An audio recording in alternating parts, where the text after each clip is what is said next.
Welcome again. Lost in the Lockdown. We're doing episode 7, The Moth, and episode 8, Confidence Man, this week. So those are a Charlie and a Sawyer episode, I believe. So we'll start, as always, with the first episode, The Moth, which is the first Locke-centric. Sorry, not Locke-centric. I've been ill all week. Charlie. So, Scott, what have you got for us this week? Okay, The Moth, which, as we've established, Charlie episode, aired originally on the 3rd of November 2004, and viewership on its date of air was 18.73 million. So I think that's quite a considerable up from last week, the previous week. I have to get a comparison chart out and do this properly. I'll have a look whilst you're doing that. Okay, I think last week's was like around 16 million. 16.83. Yeah, so I think they got the clearance for the season order, so I think that might have helped its cause. So viewership would have picked up after those two fantastic episodes the previous 2 weeks. So this one was Jack Bender returned to direct this episode. Who's obviously like one of the big in-house directors that they had there at ABC. And it was co-written, funnily enough, by a lady called Jennifer Johnson, who also acted as a co-producer on the show, and Paul Dini, who I'm sure the three of us are familiar with from his work on Warner Brothers Animation. Correct. So yeah, he was a co-writer on this as well. Wow. So this episode, I think I did mention it last week, that it was awarded a Prism Award for the depiction of Charlie's smack habit, along with the pilot and White Rabbit, was it maybe? I think it was White Rabbit. Yeah, and IGN, because we're gonna go by IGN on these things. They voted it the 36th best episode of the show, so not in the upper echelons, but kind of fairly well regarded. I do worry what IGN's favourite episode would actually be. It's The Constant. I'm pretty sure it's The Constant. I haven't seen it, but I'm pretty sure it's The Constant. I'll let them off then, because that's fair enough. Yeah. That's fair enough. Right. Yeah. I haven't got any other facts for the date, but I've got some more birthdays if you want some more birthdays. Yeah, always. All right. Got 80s heartthrob Ralph Macchio. He's obviously doing the rounds on Cobra Kai on YouTube now. Matthew McConaughey and Walter Cronkite, who's super old now. Wow. 92 years old, still going. And P. Diddy, or whatever name he's going by these days. So I think he's gone back, hasn't he? He's gone back. I'm sure he has. Or was it Puffy? I could be wrong. Do you know what? I don't know why I've just thought... Well, I know why I've just thought of this, but you know last week we were talking about Snoop Dogg? Yeah. Right? Yeah. I don't know why I ended up looking at this, but he's only 48. What? And I know we were like, oh, that dude must be 60 by now. Yeah. No, he's 48. So either... Nah, he's had a bad innings, hasn't he? It's all the weed he smoked. Oh, yeah, definitely. 40. Yeah. He's definitely had a bad innings. He's only... I was like... He's only 13 years old. That doesn't seem right. Yeah, let me just double check this, but because I remember thinking that dude's got a grandson or a granddaughter. I can't remember which one he's got. But I think he looked about 50 when he was like in 2000.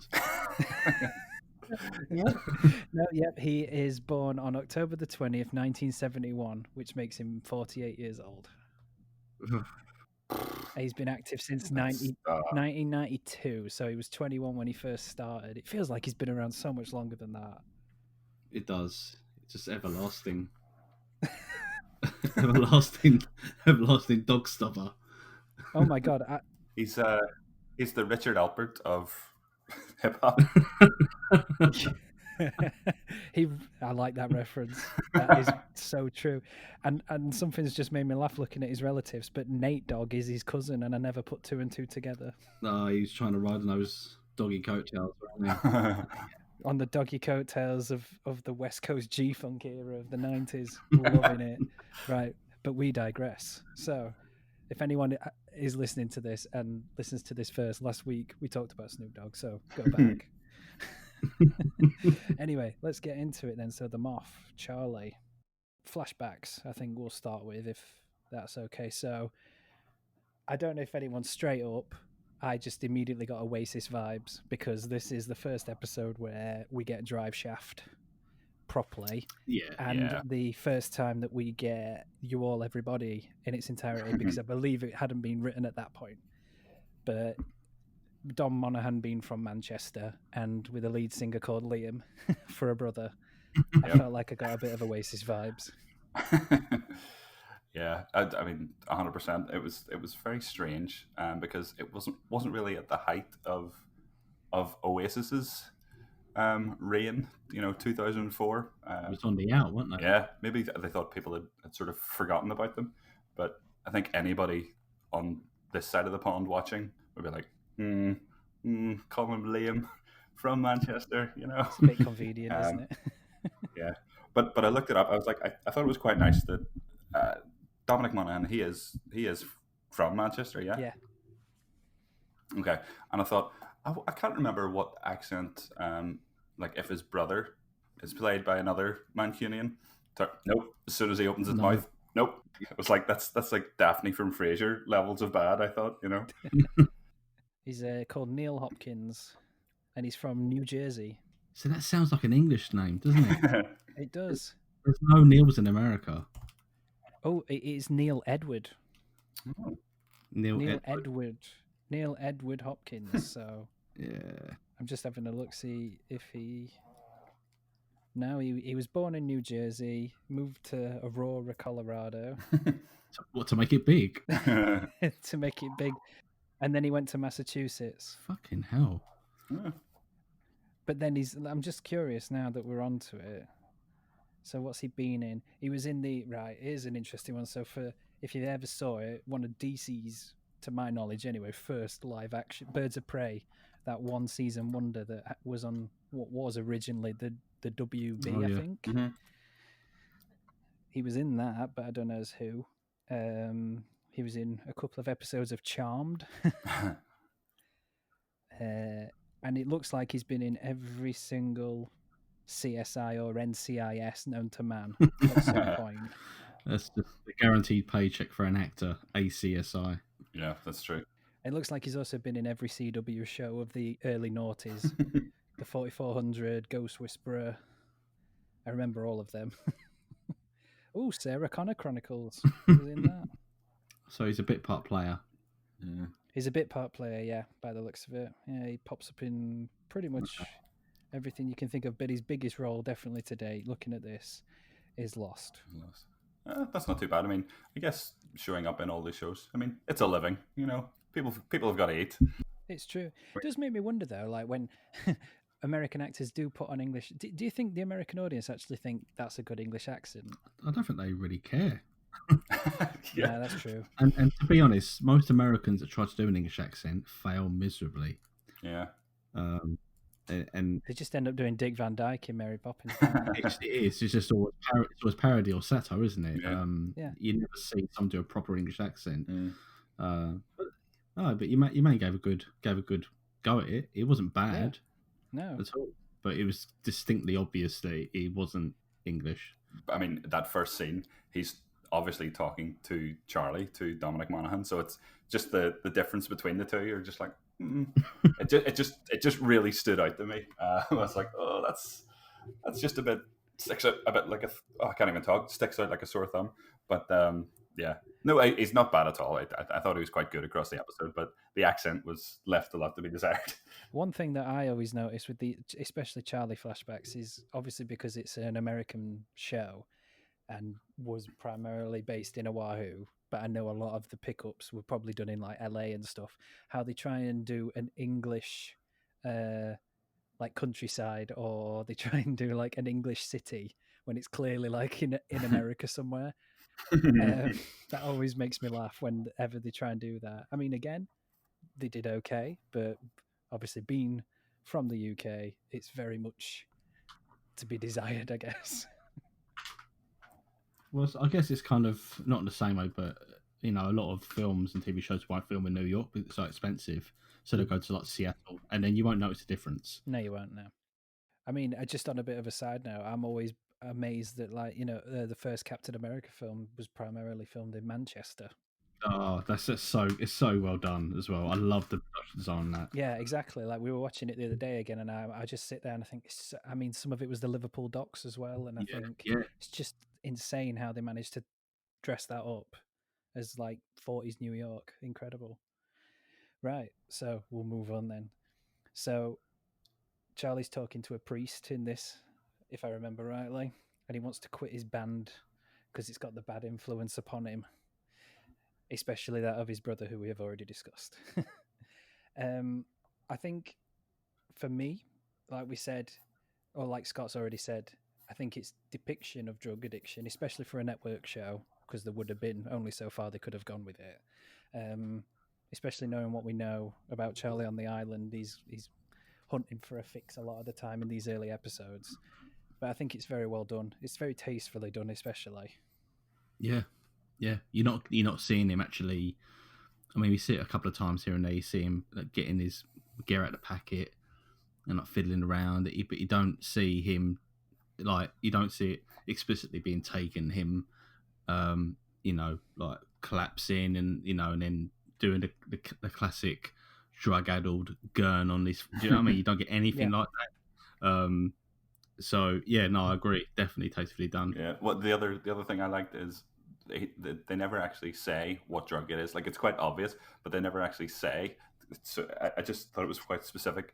Charlie says, "Give me my drugs."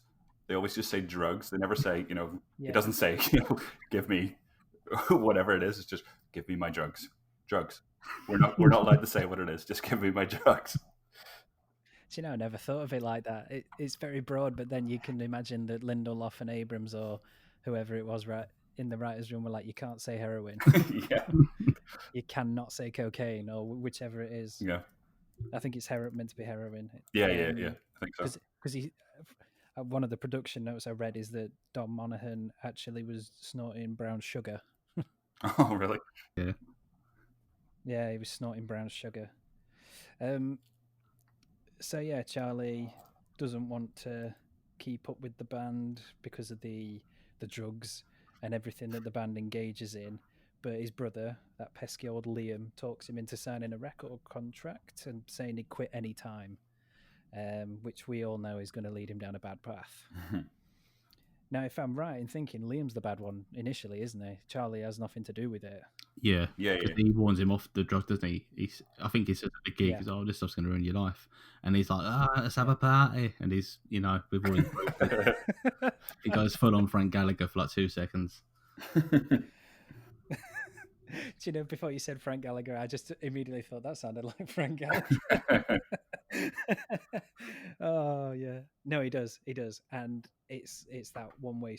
Well, it's that one way street into darkness, I guess, for Charlie, because then it does a bit of a flip, doesn't it? Liam becomes the proper good one in the end. He puts on glasses, and all of a sudden he's a changed man. Yeah, and he's got a kid. He's got a little daughter.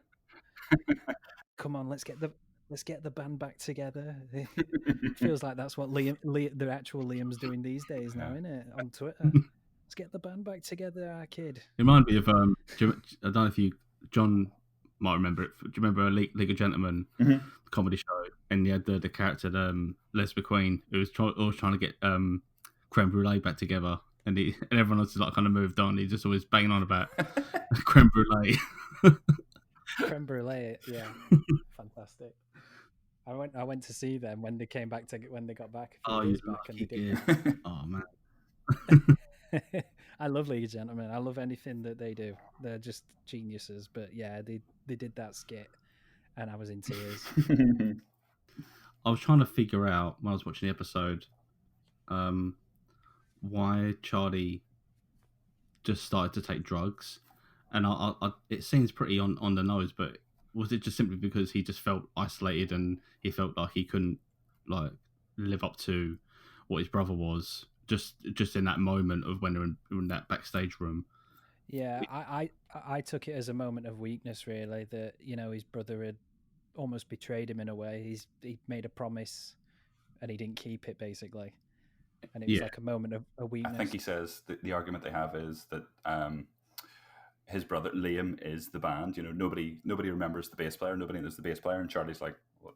Just throws the head up and finds his brother's drugs um, in the like dressing room and just goes from there. But like, I guess it's the theme of the episode. You know, Charlie feels pretty useless. You know, in the band and also on the island.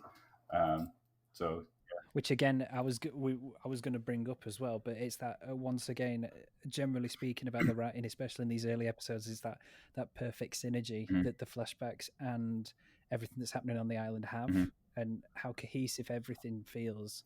It's just, I'll always say it, it just feels mad how well written it is to start with, especially.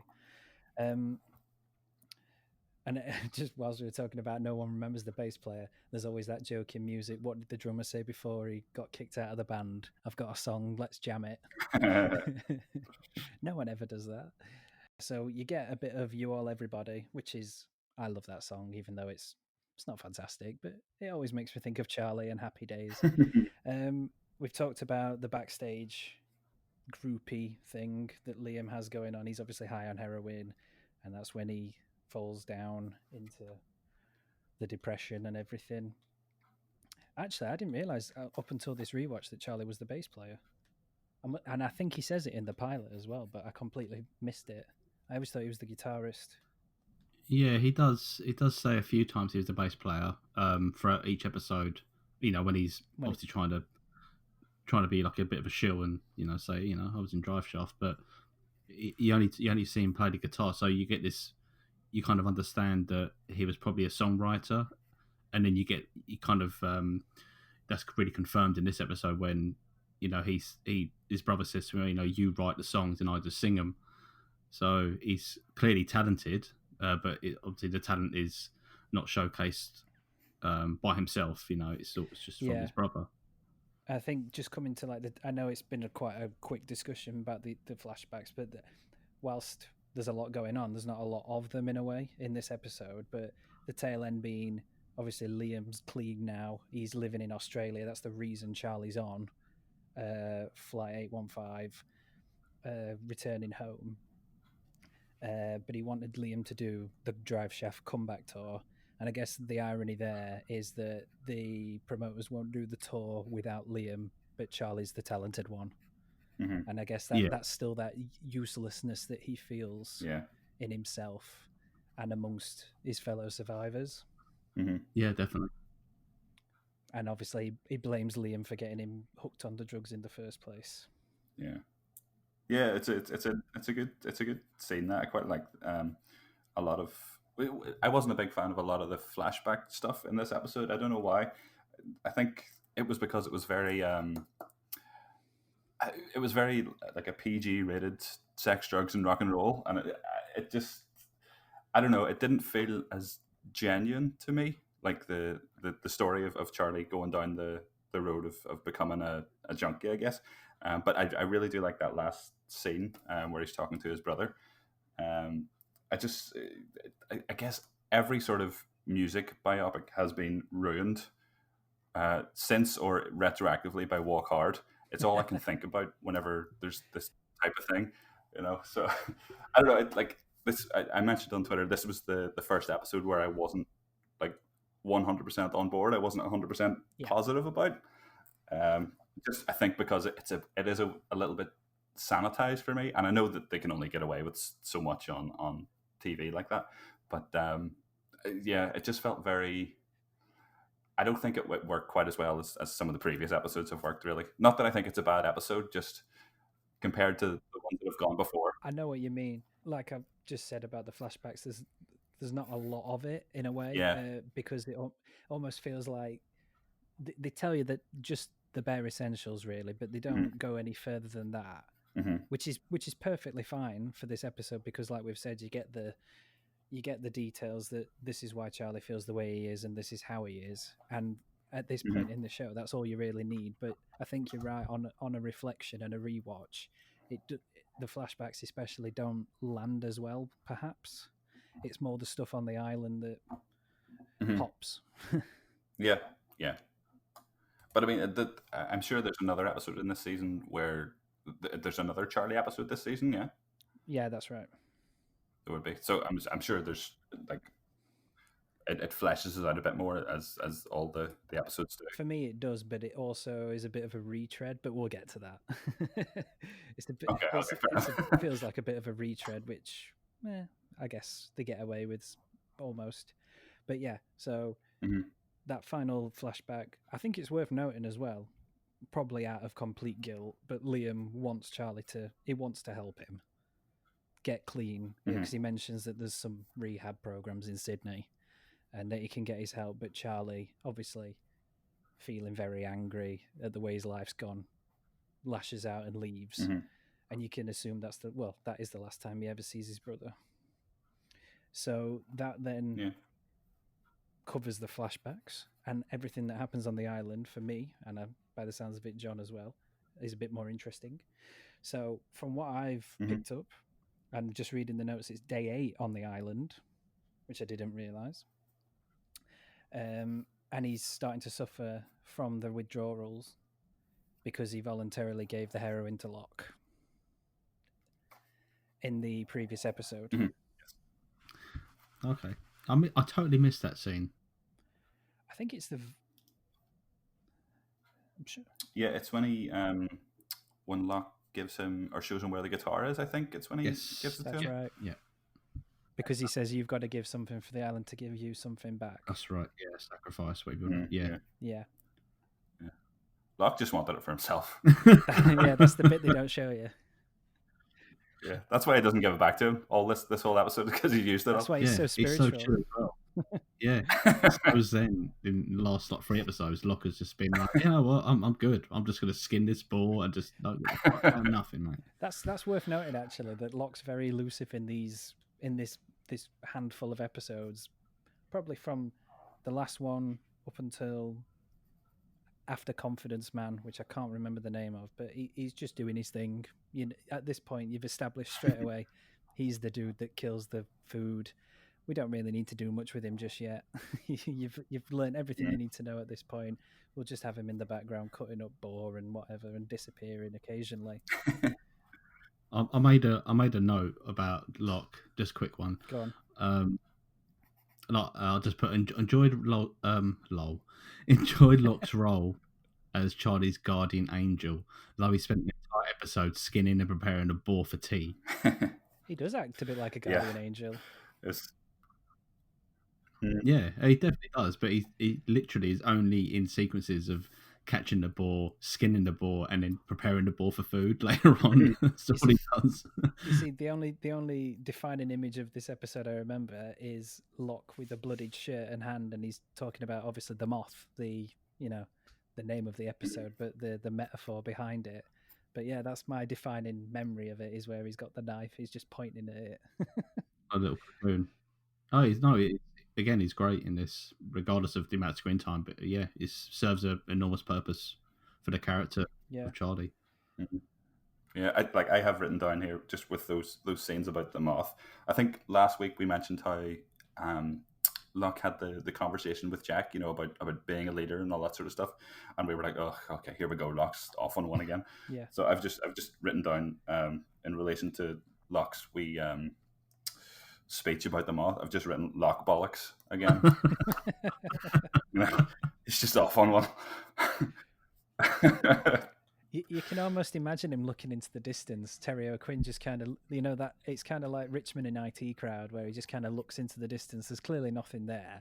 He has a big monologue ready to talk about, but it works. It just works. But whilst we're talking about the moth, I always, again, symbolism's rife in this show. Continues throughout the entirety of it, and especially when you get to the end. But this one's very on the nose. Yeah, very on the nose. Well, yeah, definitely very on the nose. But I kind of like stuff like this, especially when it's something as simple as like a moth trying to break free. Yeah. I don't know why. It always appeals to me, that kind of very simple symbolism. So obviously the idea that the moth, can't get out, Locke can help it get out, but it'd probably die. And obviously how that feeds into Charlie. I could help you, but you'll only, one step, two steps back, one step forward, kind of thing. Yeah, I think the line is something like, I might be paraphrasing, but it's like, with struggle comes strength, or something like that. Yeah. Which is very, very true. Yeah. He says something along the lines of like, I think nature and struggle are what make people stronger. Yeah, that sounds more correct. Something like that, because obviously he's very naturist and spiritual, as we've already discussed. He's probably been reading Sawyer's books. It's kind of like a really great nature book. Just been flicking through that. Imagine if like an Attenborough book had crash landed as well, and that's what Locke was reading. That's how he knows everything, because he's just like, oh, that's that kind of boy. I'll go for it. That's got the most meat on it. But at least he's indicating there that, Charlie needs to fight through the suffering, and then he'll be fine once he gets through it. Again, though, I just feel, I know, because we all know the fate of Locke and what eventually happens to him, and then after his last appearance, if you want to call it his last appearance, what then happens in the terms of the character of Locke. It might be just to do with that, but every time I see him talk to a character and trying to motivate them or encourage them or guide them in any way, I just get this feeling that he's just doing it just to be an arsehole, just to manipulate. And because he can. Yeah, and because he's got everything in terms of power in his hand at the moment. He's got most of the knowledge. He's hiding secrets from them, like with Smokey and his legs. And it just feels like he's doing it to cause rift and divide. I don't know. It might just be because of how we know what we know about him going further, but it might also just be because of the last few episodes we've seen him. We have that knowledge already that he's a bit secretive. I don't know. I don't know if you guys feel. No, I know what you mean. I think it's again that reflection when you're rewatching it, but I think you said it last week, Scott, or maybe the week before, how in a way, all these characters have a bit of, well, not all of them, but especially like the main core of like Jack, Kate, Sawyer, Locke, maybe a couple of others, have got that kind of, I don't want to say villainy because that's maybe too strong, but they've all got that aspect of them where there's a power play involved, and at any moment they could switch it on. Yeah. They're not all black. Well, to bring up the symbolism again, they're not all black and white.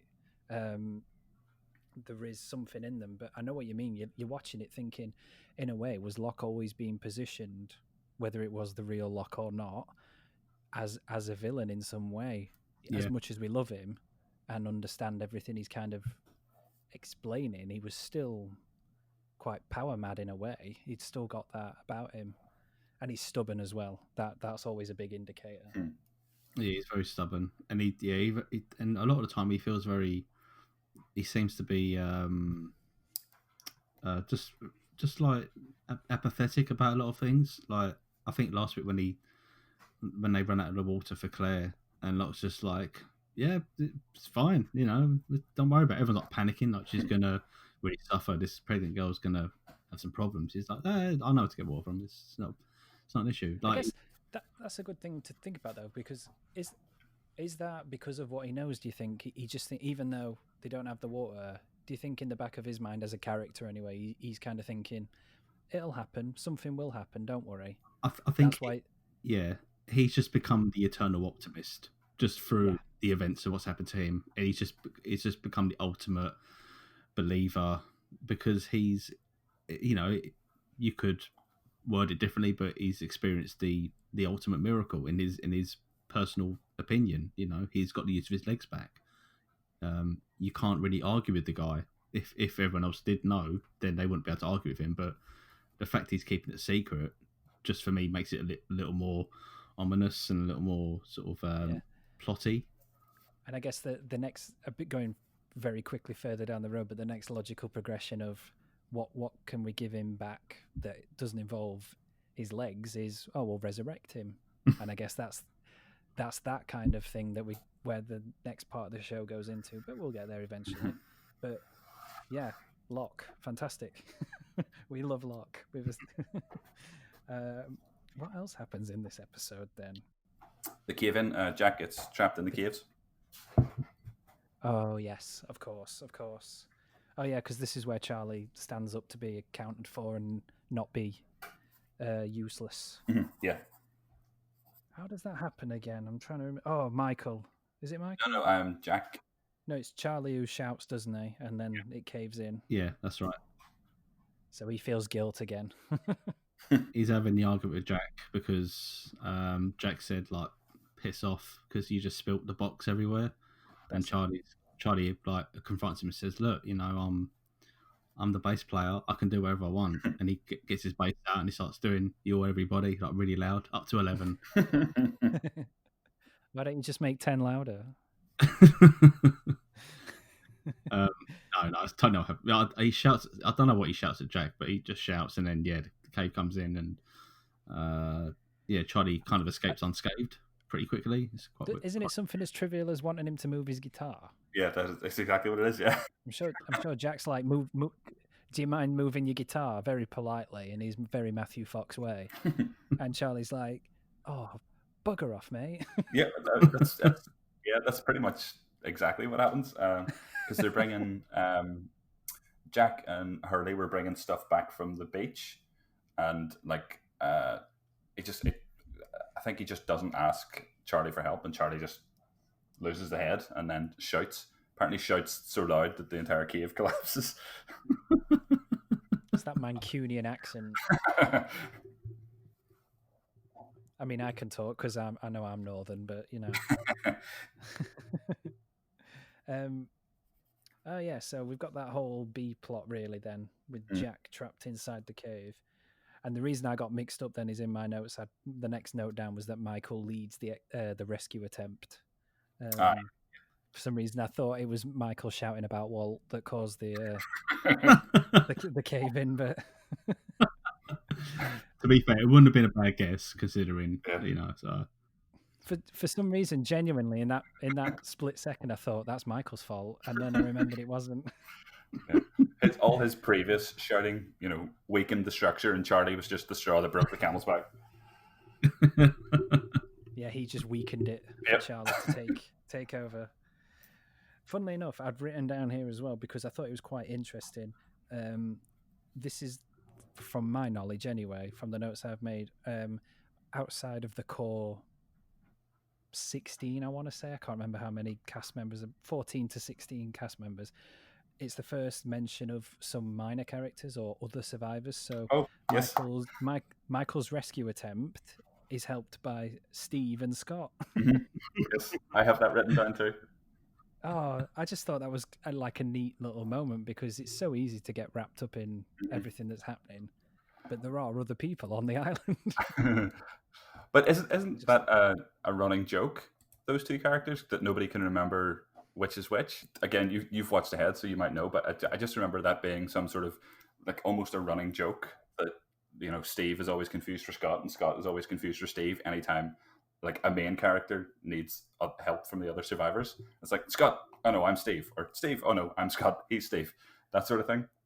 I think you might be right, actually. Yeah, I just can't remember. Yeah, I always thought it was similar to like Star Trek's Red Shirt kind of gag. Not that they die all the time, but you know, they were like so disposable that they easily forget their names. But yeah, I just thought that was quite neat that we're actually getting more than just the main core cast involved.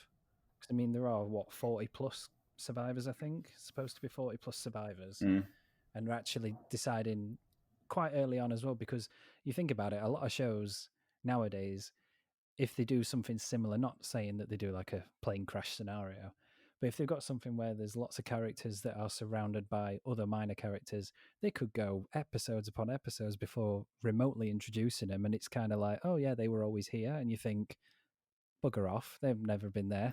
You've not established this.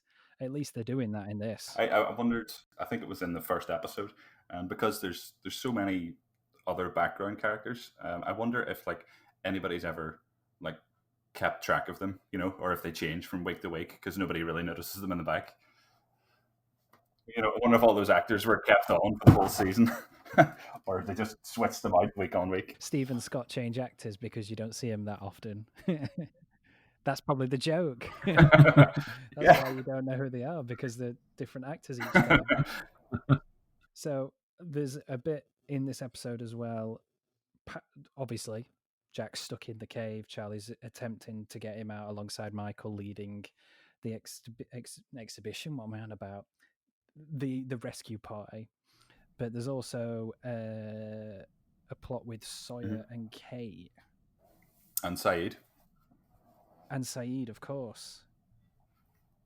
And Boone, I think, as well. Mm-hmm. Yes. I've got written here. Yeah, Boone is part of it, but then he joins the rescue mission, and it's up to everybody's favorite, Shannon, to save the day. Shannon. And she does it, to her credit. I mean, she doesn't fail, but every time it cut to her, I was like, no, she's gonna mess this up for everybody. But nope, she remembers. I have no quarrel with Shannon this week. No, me neither. No, she's still sunbathing, if I'm right. Yeah, she's still doing a sunbathing, and because that's important. The only bit on Shannon watch, which did, it did kind of leap out to me. Shannon watch. Granted, she did do what she was asked to do by Boone. However, when he initially asked her reaction made my fucking blood boil. I was just like, can you just literally just be a bit more considerate for other people in this situation? Because week to week she's just been completely nonplussed about everyone else but herself. And in my opinion, it kind of throws back at her in the next episode. Yeah. Because I put a note here. This episode I put Shannon, div, she annoys me. And just jumping forward to the next one very briefly, I put Shannon, don't care. Well, I'll tell you what then, we'll mention some comments that you have so kindly gone out to on Twitter for Scott in the next episode then, because like we said, she's not all that bad in this one. She serves her purpose, even though she is still annoying. But the next one, definitely, I agree. But I was also thinking, I made another note in terms of this plot point with Saeed and Kate and Boone trying to triangulate the signal. Is Saeed the only one from the core sort of group that really cares about leaving? Everyone else seems like pretty happy with what they're doing. He's the only one who's actually trying to do anything, or leading any kind of plan to leave the island. It's really weird because Jack seems a bit like, oh, don't care, and Kate is probably the only other one who's really invested in it at any point. Yeah, I think at this point you're probably right, because Jack's all but given up on the signal fire, hasn't he? So that's why they've moved inland to the caves. Kate probably wants to stay on the island because she's wanted by the law anyway, at this point anyway. And everyone else, like you say, they might only be like a week into it within the chronology of the show, but they all seem fairly okay with what's happening. Yeah, I guess they've got enough food. Even Michael at this point, Michael's like, yeah, it's cool. I don't need my RAF yet. I quite liked that. I mean, obviously we know it's like the on the nose metaphor for the Charlie Moth thing coming out as cocoon. It's well done. But I liked how the roles were reversed from the pilot, where Jack is now the one in peril and everyone's grouped together to save him. And it's kind of, even though it's only been like a few episodes, they're already kind of displaying that community and solidarity. I think it might be brought on by Jack himself, I never thought of that. That's really good. That's really interesting. And you, like you said, that core cast, or you feel like you've known them for ages already, and we're only on episode 7. Yeah, they're all very together, and they're figurative, literally. They all pretty much jump up and rush to Jack's aid when they find out what's happened, and and it was just, and obviously when he gets out, everyone's kind of really relieved, and obviously Charlie gets a lot of praise. But I just liked it how, to me, it probably would have been more fitting to what I've just said if Jack was on his own in the cave and he had no help, and everyone just had to group together and help him out. And so those roles would have been reversed completely. Just something I noticed in there. It's quite No, cool I to see agree. that. I really like the resolution of that storyline. Obviously, Charlie gets into the cave. It caves in again, and then he does see a moth, if I'm right, or is it a butterfly that's flying up? So we know there's air. Yeah, he sees them off. Yeah, He sees the moth. So obviously, there's a lot of symbolism kicking around in this one. Name of the episode, Locke's little monologue to Charlie, and then this is what saves him and Jack. Just one point I'd like to make. I don't get squeamish a lot, right? I binge horror. I love it. I don't mind it. A lot of stuff in real life doesn't affect me too much. But for some reason, it's always when you're popping shoulders and legs back in that does my head in. I don't know if it's just me, but I always hate it. I think it's because I dislocated my finger once and had to pop it back in. Oh. And, Ugh. ironic. It was my own fault that I was at a Slipknot concert and I couldn't get out, so I had to do it there and then. Oh. But that's by the by. It's my own fault. I was in the mosh pit and my finger ended up bending. So I went to do devil horns. I was really in the moment, didn't realize it had happened, and I was like, "Yeah!" And one of my friends just pointed at me like, "What's going on there?" So, there's 6 fingers sticking out. No, literally, we were right at the front. Everyone's going mental. We're standing, can't get out. I got all my circle of friends to literally form a circle around me and be like, and I'm screaming over the top of Slipknot. I'm shouting, "What do I do?" Because I couldn't feel any pain. It was just at a wonky angle, and everyone was like, "You have to like pull and push." Oh no, I don't like that. I did that, and no, yeah, exactly. You see what I mean? Mm-hmm. So, but yeah, so away from that, we'll go back to fictional land now. But like, Jack does his shoulder in, doesn't he? He gets it stuck under a rock, I think, and it pops out his shoulder. So Charlie has to man up and take Jack's advice and pop it back in. And for some reason, it always gives me the heebie-jeebies. I don't know if it's just me. I get scared because I think, well, is it going to be that bad if it ever happens to me? Mm. Is it that painful? Can I do it on my own if it happens to me? Probably not. But no, definitely not. I don't think something like that. It always amazes me though that how you can. I won't go any further into detail, but from my own experience, if you do it cleanly, how you can just go straight back to using it. Like using the finger, or I'd imagine the arm. It's just, as long as it doesn't bruise, you're fine, and it's a clean pop, as they say. It's just, the human body's amazing. So we just assume back to devil fine. horns. You what? Sorry. So you're back to devil horns in no time. I got the girls in the group to give me a bobble each, and that's how I wrapped up my finger. and then I went out drinking afterwards. Best way. The best way. I didn't feel anything after that, and it was a bloody good gig as well. But yeah, the resolution of that storyline, I quite like it. Obviously, with the symbolism, and they get out in a very, I guess, fun way. He crawls out, literally out of the cave. And I always find it funny as well when they're just still trying to pull out the rocks and they're like, "Oh my God, where's Jack?" And then he's like, "He's here." They walk in through the entrance of the caves. And I think that's one of the funny things about Lost as well, especially, obviously getting a bit further on again, but like with the hatch, how all of a sudden there's so many more entrances around the island that people just happen to find and walk out of. And you think, where did that come from?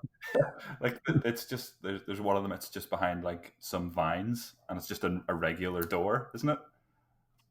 Yeah, that's one of the main entrances to the hatch, or the swan, whichever one. I can't remember, but if they just walked 20 yards further down, they could have got in the door.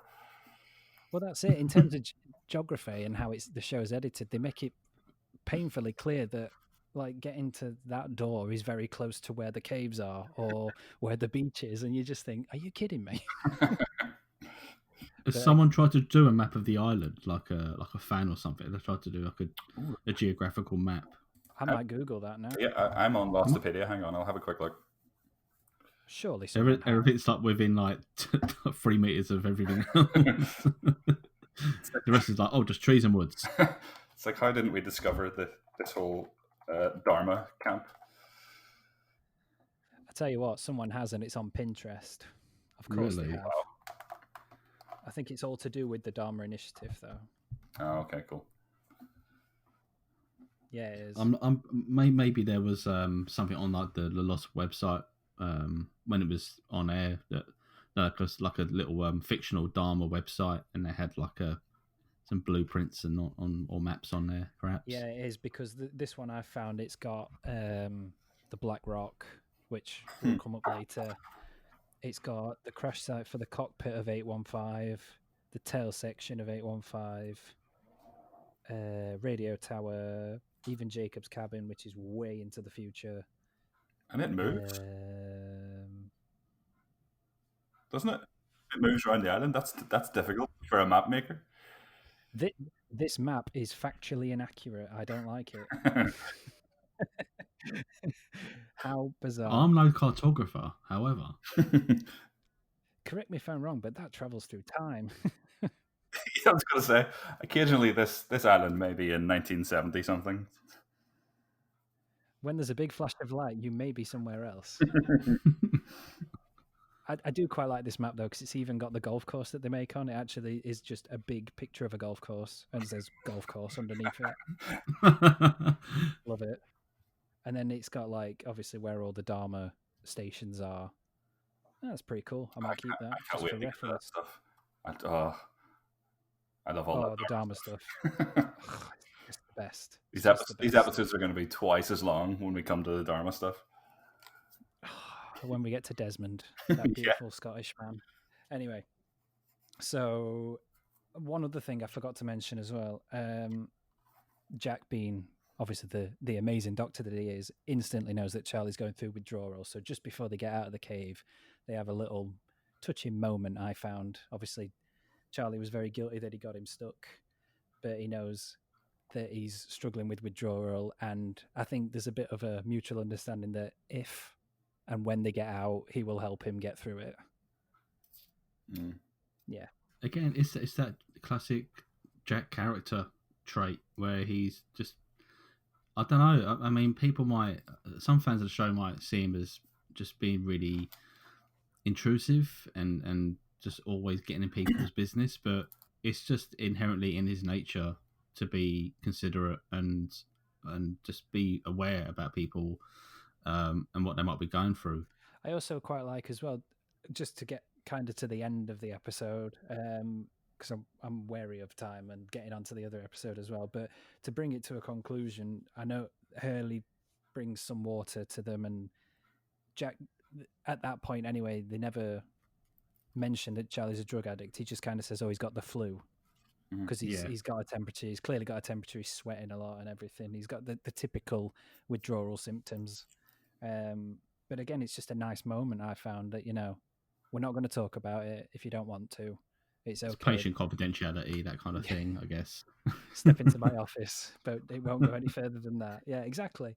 But like you say, that's Jack, and Charlie respects that and appreciates it clearly.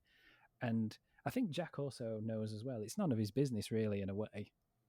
He'll help them, but he knows that he can't chastise someone for that. So, good old Matthew Fox. You get the two sides again. You get the man of faith and the man of science there, both helping Charlie. It's quite a neat little. That is a good point. I never thought of that. Yeah, and you have like Locke's, what would you call it? Locke's sort of rehab technique throughout the episode. It's like you can ask me 3 times, and on the 3rd time I'll give it to you. Which I thought I think that's quite a nice. It was quite a nice way to do it, because by the 3rd time, because of what's happened in the episode, he's not going to take his drugs. But it's quite a nice moment at the end when he throws it in the fire.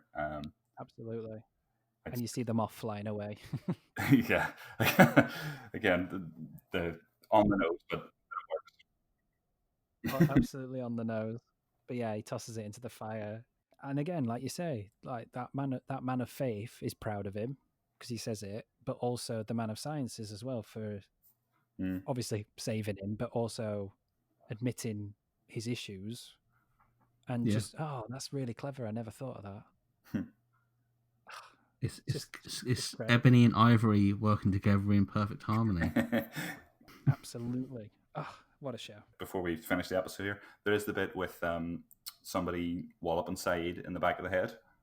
Yeah, shit, I forgot about that. Which leads into the next episode a wee bit as well.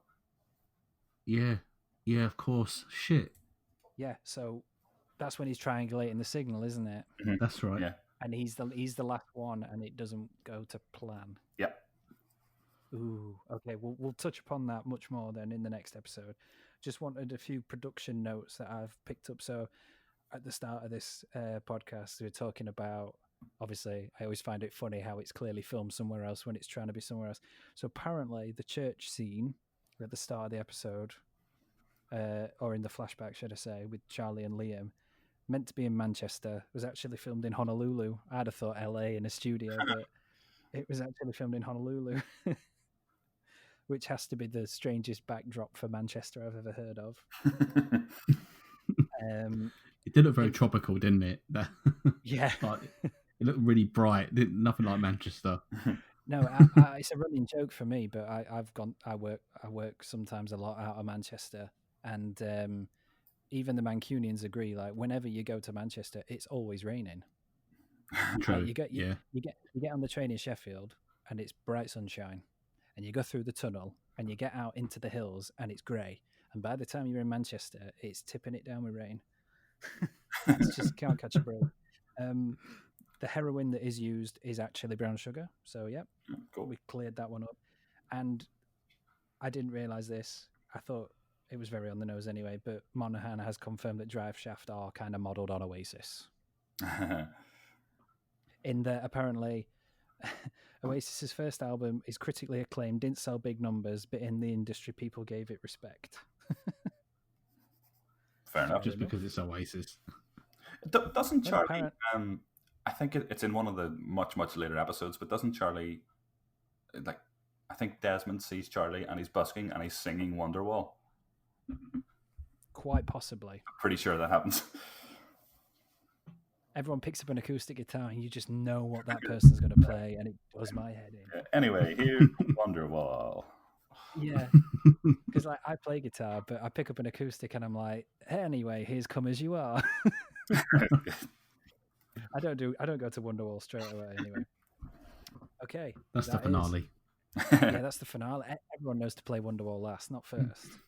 Don't bust your load that quick. Anyway, that is the Moth. So, moving swiftly on to episode 8, Confidence Man, which I always enjoy a bit of Sawyer personally, especially in the early days. So, Scott, what have you got for us? Okay. Confidence Man. So episode aired 10th November. This one, a slight drop, 18.4 million viewers. Directed by Tucker Gates, who has directed many shows across the years, including he did 3 different seasons of Lost. It was only a handful of episodes. I think he did one in season 3 and a few in season 6, so there's quite a big gap. And he had also worked with Abrams on Alias, if you remember that show. Yeah, I enjoyed Alias. Yeah, so obviously he had some cred behind him. But he predominantly worked on Bates Motel. He did 17 episodes of that show. Oh, that's where I know that name. And this episode was written by our old mate Lindelof. Yay. Quickly, famous birthdays. Richard Burton. Quite a lot of birthdays. I've got a handful here. It's quite a lot. It's quite a busy date. Ennio Morricone, the composer. Zoe Deutsch, Neil Gaiman, Taron Egerton, and Brittany Murphy, who's obviously no longer with us. But that's a good bunch. That. Yeah, there's quite a few others. Not many famous ladies. There was a couple I picked out, but there's a lot of film and TV music related birthdays. Cool. So yeah. Just having a look as well at Tucker Gates. This one's he's directed a few episodes of The American Office. One of which was Threat Level Midnight. Yes, that was. I originally put that on my notes that he directed some Office episodes. He did the branch closing episode in season 3, Women's Appreciation as well in season 3, and the Job Fair episode in season 4. But Threat Level Midnight stands out to me. That's brilliant. Threat Level Yeah. Midnight's amazing. Yeah. Also, he did 2 episodes of Parks and Rec by the looks of it. One of which was Ron and Tammy Part 2, which is one of my absolute favorite episodes of that show. Oh yeah, any Ron and Tammy stuff is just gold in my opinion. Oh, it is. Tammy. Just to digress, I just think when he gets his eyebrows blown off and that season finale, and then when he realizes Tammy One's there, and he just runs and grabs that bag from the thing, and he's like, Godspeed, and just runs off. That character, man. Beautiful. Anyway, thank you, Scott. So, this episode is centered around Sawyer, as we've said. So, I thought the main purpose of this episode really is, I guess in these early episodes, he's been kind of set up as the easy antagonist. You know, he's a bit of a dick. To be nice to him.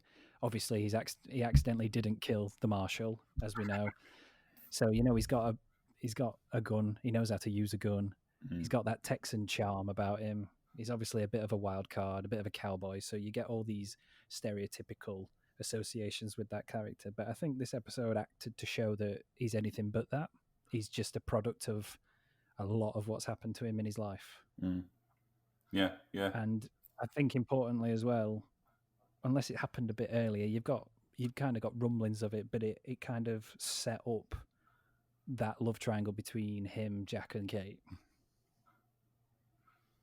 Yeah, it was a little. I don't know. It didn't really sit right with me because the episode is trying to portray him as this con man with the heart of gold, and then he's sort of.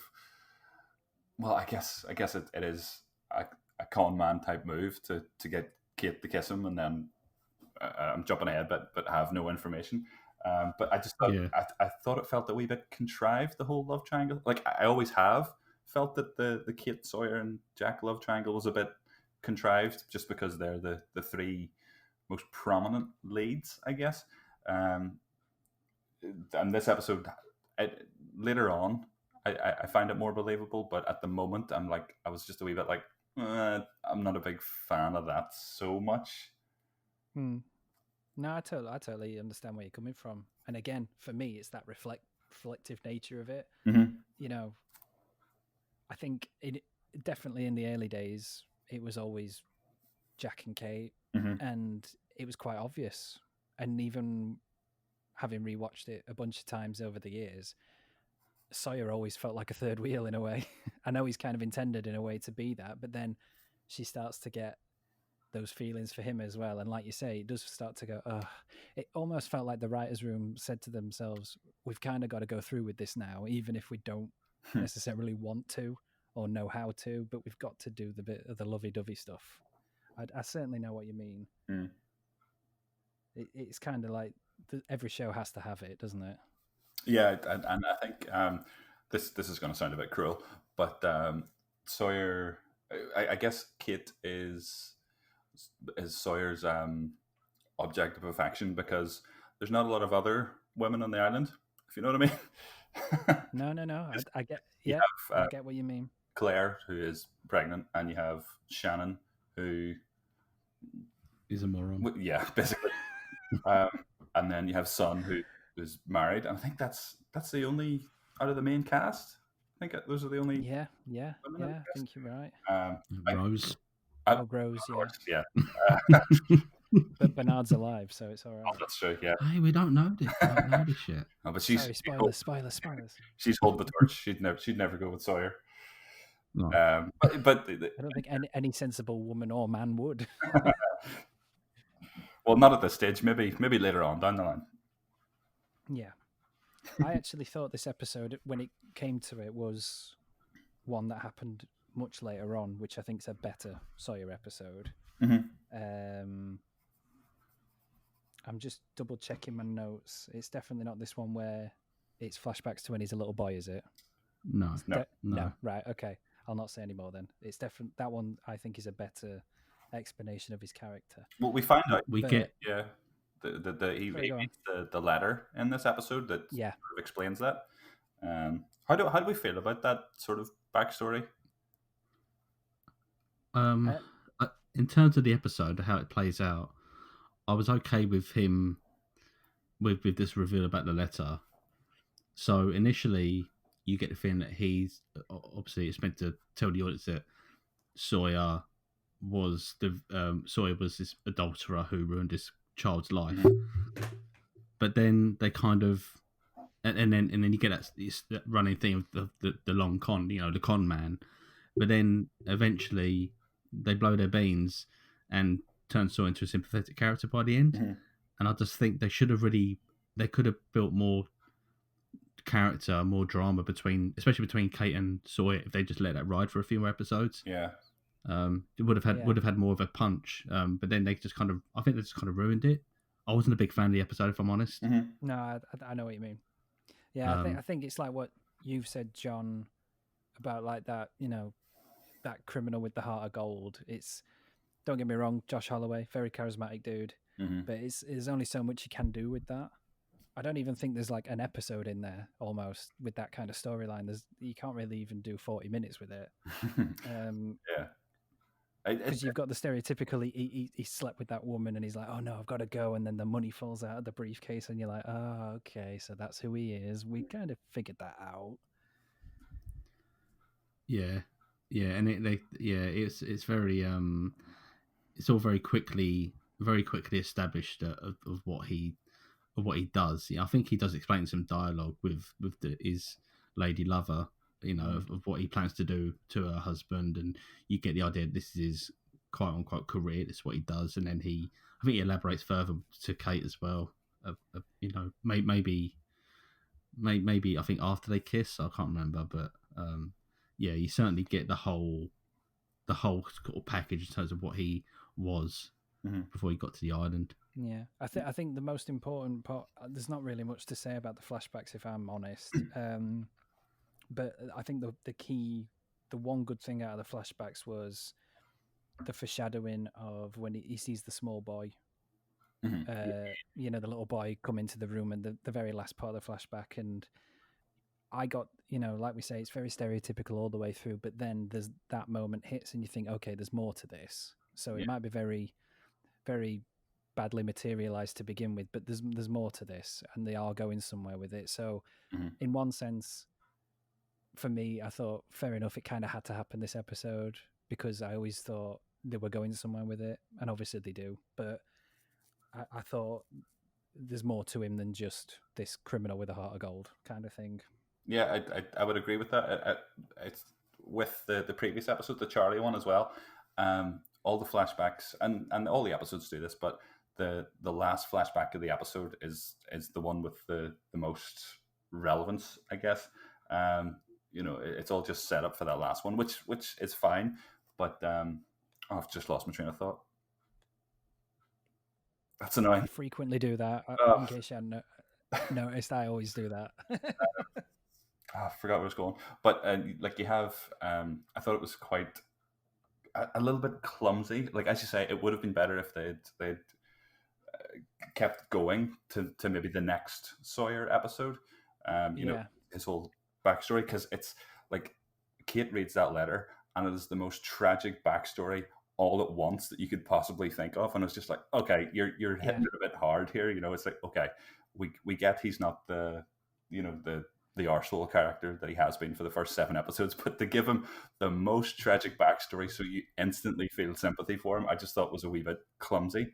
But I do like the last flashback where he sees the kid, and obviously the episode building up to that moment.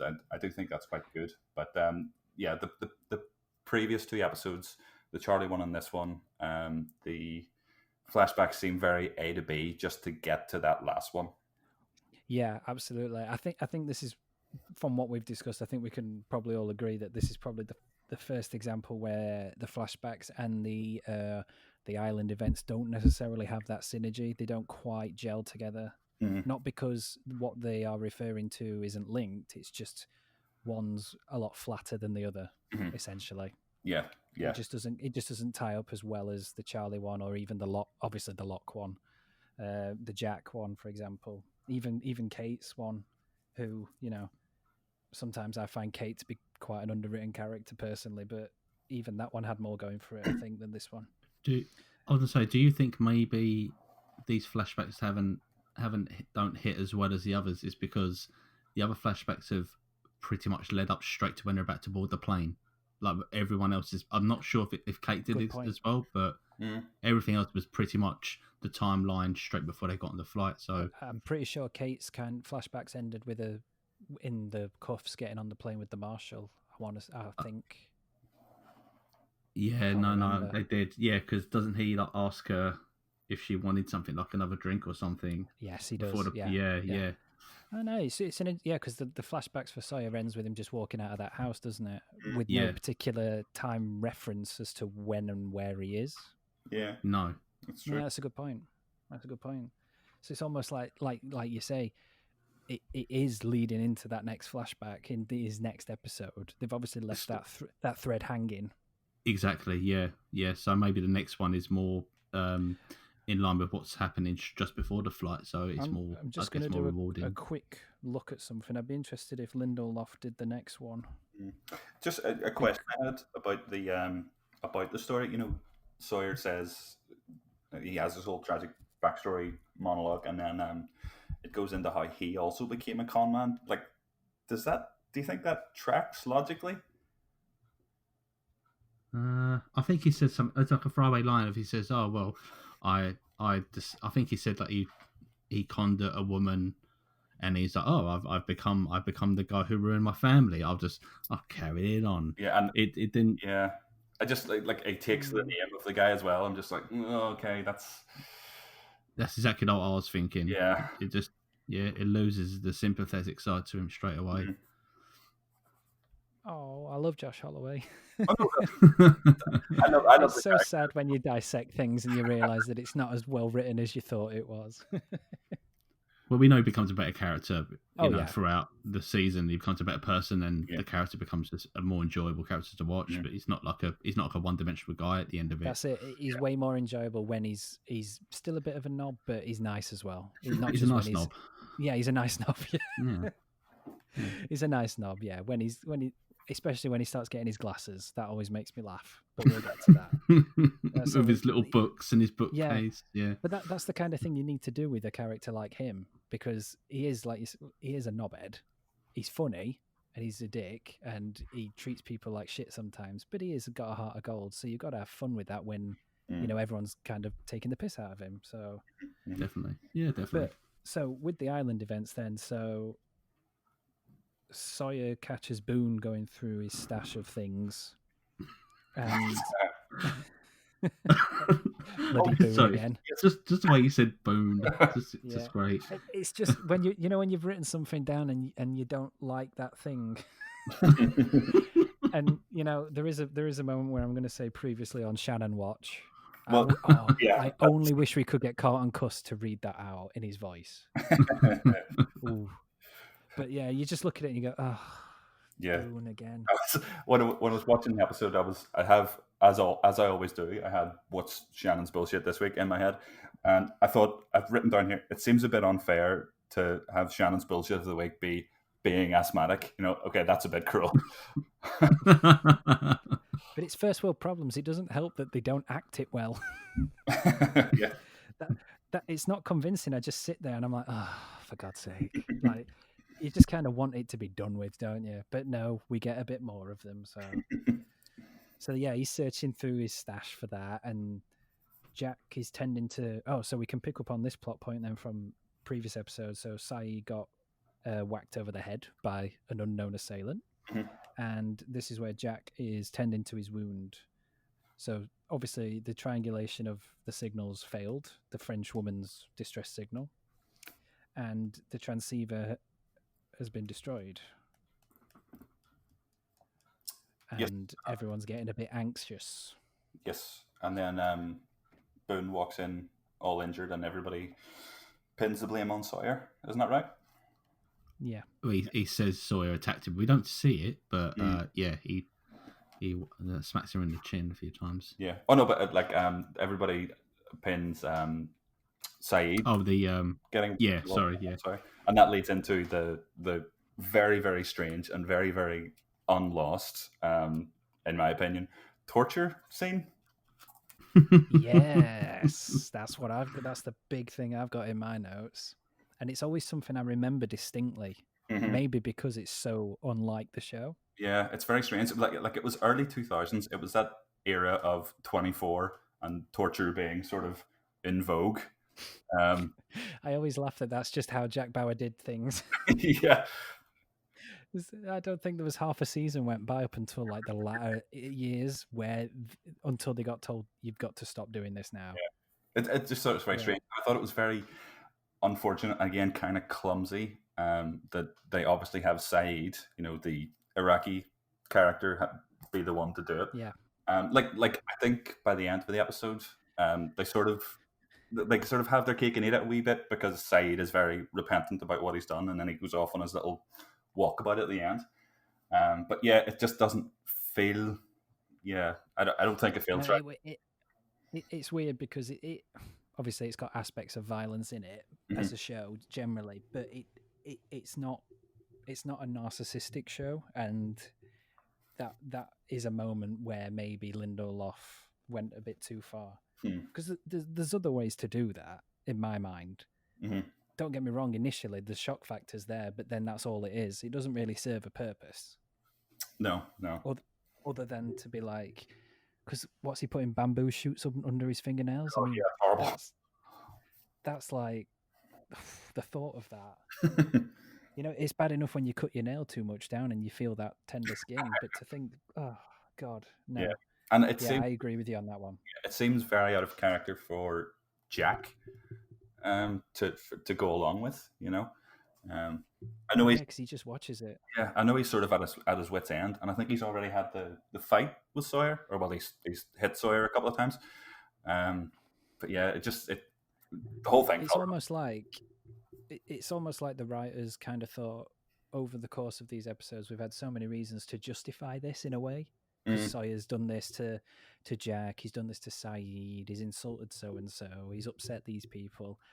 What can maybe it feels justifiable to do this, and it doesn't. It's not, but maybe they should have done this in another episode and not in the episode where you try and make him sympathetic. Yeah, it's tonally. This episode's all over the shop. Yeah, without a doubt. Especially, throwing that. Yeah, now that you mention that, throwing. If you had the guy doubling down, saying, I ain't gonna tell you where the fucking like inhalers are. Like, I'm gonna be the bastard still for another like 5 or 6 episodes, and then it's slowly just drip fed little moments of compassion, and he grows a bit closer to Kate or to other characters, and then you have this big reveal that he was this guy who's like a child of effectively an orphan. It just would have served the character better. I don't know. No, I think everything you're saying is right. Yeah, because even when he's getting tortured, I don't necessarily feel sympathy for him. Again, it's that shock factor of it. You just think every character in that scene. I don't think of anything for them, especially. I don't think, oh, what's Jack thinking right now? What how is Saeed feeling? Is he enjoying? I just think, oh wow, okay. And then you move on to the next bit, and it just like John's mentioned, it's just very not lost. It doesn't work. I think it's effectively just to serve as a character, just a talk to say to the audience, Saeed knows how to do torture scenes because he was in the Republican Guard. Yeah. That's literally it. Yeah. So they had to throw it in there. It's very gratuitous, but yeah. Yeah, and it's not gratuitous in the right way. There's a time and a place for it, and this didn't work. Oh, wow. I know. First bits of negativity. Oh, dear. But it's There's all plenty valid. more to come. Listen, I love it. It's my favorite, but I agree. I have some thoughts about some future stuff. I guess that brings me then to Shannon Watch because I'm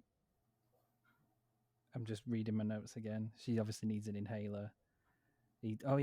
That's it. Sorry, we've talked about it. He gets the torture out of the way, and then Kate calls his bluff basically and gets him to kiss him. Which again, thinking about it, it's quite a like sloppy kiss.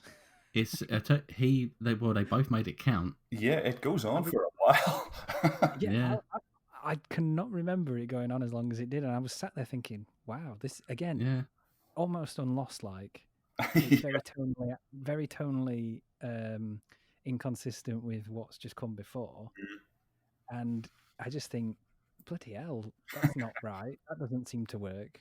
It's weird because you had all the past like 7 episodes where Kate is making googly eyes at Jack all the time, and then you have just these small moments of this. Maybe she has this dark side. She likes a bit of a bad boy, moments creeping in here and there with Sawyer. But the first character she actually kisses is Sawyer, and it's not even like she doesn't kind of pull back at all. She just goes full on. She slaps one on him, doesn't she? Yeah, and the camera's right in there, and also the boom mic is right above their heads because you can hear every single bloody squelch. And do you know what? As well, I was streaming in like 1080p, and you can see everything. Like I was like, oh my god, I didn't like it. that is literally my thoughts on it. I didn't like it. It perturbed me, and I quickly moved on. Well, to go from one couple to one sort of couple to another couple in the episode, you have Claire and Charlie, and I love Claire and Charlie. I think they're great. Claire especially, I just always like that character. And there's the small little happier plot in the episode of the peanut butter, and it's just like that's just really nice. I just really like that whole subplot. Yeah, I agree. The whole innocence is really great to watch. Yeah, because they're like the kids, effectively, aren't they, of the island? They are, and the peanut butter thing is paid off much around the start of season 2 with the whole Hatch storyline. A little neat moment. Funnily enough, so we were talking about Mr. Locke a lot last episode, and he kind of comes back into the fold in this one when he's talking with Said about who attacked him. Further down the line, you find that out. We'll not go there just yet, but obviously he suggests that Sawyer is the culprit. And one would think it is. He's hoarding everyone's possessions. He's quite clearly who he is. He's a bit of an arse, so why wouldn't it be him? But again, I just kind of liked. Well, I guess I'll have to say it to prove my point. But Locke is the one who knocks Said out. Spoilers. Oh, okay. I had completely forgotten. But to prove my point, that's what Scott obviously has been mentioning a lot throughout. There's these power moments with Locke. Oh, okay, cool. And it just kind of lends into that, and it makes me. I love the idea that he knows he's done it, but he's saying to Said, "Oh yeah, it could be Sawyer. He's causing shit in the group. He's a right gossip whore." He is basically like the Regina George of Lost. Yeah. And again, it's just even if he didn't do the deed himself, I still think he would have used the opportunity to kind of manipulate and just get people more on his side and more in agreement with him, just so they could see him more as a leader and more of as a I'm not gonna say like a sage they can kind of visit for advice, but just a point of contact, like a first port of call if there's any sort of issues. He's still just kind of vying for that power. Absolutely. Sorry, go on. I was just gonna say it just makes me dislike the character. It's really awkward because he is the best performer in the whole series without question. Absolutely. But I guess the complexity of Locke is one of the great things about the show. Agreed. Yeah. And I guess there's not really a lot in this episode, really, I guess, as we've already discussed, but to kind of wrap things up, Sawyer gives up the inhalers. We've talked about the kiss. You get the Jill and Son moment with Michael. Oh, yeah. A very small scene when they're collecting the plants. She's making some ancient Korean remedy for asthma. Yeah. Oh no! Isn't it just eucalyptus? It is eucalyptus. Yeah. They don't find the inhalers. No, it isn't Sawyer that takes them because he. Oh no, he doesn't, does he? No. Yeah, it's Son finds Michael finds the eucalyptus for Son. That's how that resolves itself. I quite like Matthew Fox's response to that when he smells it and he just kind of goes, oh, "Yeah." Yeah. Eucalyptus. Yeah. Almost like, why didn't I think of that? Yeah. Son found the Vicks vapor rub plant. Oh my god, vapor rub of lost. I love it. So, yep, Shannon lives to fight another day. Ugh. Yeah. Well, yeah. Was the point of Shannon was Shannon just like a victim of the plot, just to see this rift between Sawyer and Jack? Yeah. Yeah. Apart from obviously having the asthma attack, she has no bearing on anything that happens. No. Yeah. Yeah, So as I said earlier. it lends into the A to B nature of the episode. Yeah. It's a shame. It is a shame. And then the final reveal is, like we say, we have that shocking moment that up until this point he's arguably the most damaged character, in that he is the kid who wrote the letter, and that he is very damaged from the actions of this Mr. Sawyer, that so much so he took his name. Yeah, because that's logical. I like his actual name, but you know. Who was it? Is it James? James Ford, isn't it? Yeah. Yeah. Oh yeah. I like that they give him Ford. I think there's a Western reference in there. Oh, definitely. Yeah. I'm gonna have to have a look at that, but I'm pretty sure there's a Western reference in there. What's his name? What's the name that he takes later on in the series? When he Is it like Lafleur? Lafleur. That's it, Lafleur. Oh my god, I can't Dodgeball. wait to get into all this. Oh my god, Peter Lafleur. No, I can't wait to get into all the time travel stuff, because they reference Lafleur before the time travel stuff starts happening, I think. Oh, do they? Oh, that's cool. I'm Grandfather sure paradoxes and all that shit. I'm sure they do at some point. But anyway, and then the episode wraps up neatly with, like we've said, Charlie and Claire. Very nice, very sweet. It does. A very sweet moment, and thus concludes Confidence Man. Very A good. not great entry in Lost Season 1. So Do we? Because we also just another. There's so many minor moments in this that I keep forgetting about, but it just occurred to me. Saeed buggers off, doesn't he? Mhm. At the end. yes, he does. So he's gone off to explore the island, is he? To map out the island? Yes. Okay. And I believe that So leads what into the next episode where he finds the French woman, I think. Correct. Oh, okay. No. Right. Hold on a sec, because I wrote this in my notes. So next week's episodes will be in. Yes, it is. So next week's episodes are Solitaire, which is Saeed, followed by Raised by Another, which is Claire. Oh, okay. Hmm. Well, looking forward to it. Solitaire is a big one. Mm-hmm. Not just because of Saeed, but that's kind of when the mythology really kicks in for the show. Yeah, they've kind of been slow to build. I've noticed on the whole mythology, but yeah, now we're kind of established the characters a bit, the core characters. It's good to get into that now. Yeah, definitely. Yeah. Right. Thank you very much, guys. No problem. Thank you. Thank you. Thank you for everyone who was listening. If you have been listening, keep listening. It's very nice. I'm enjoying it a lot. I think we all are. So, speak next week.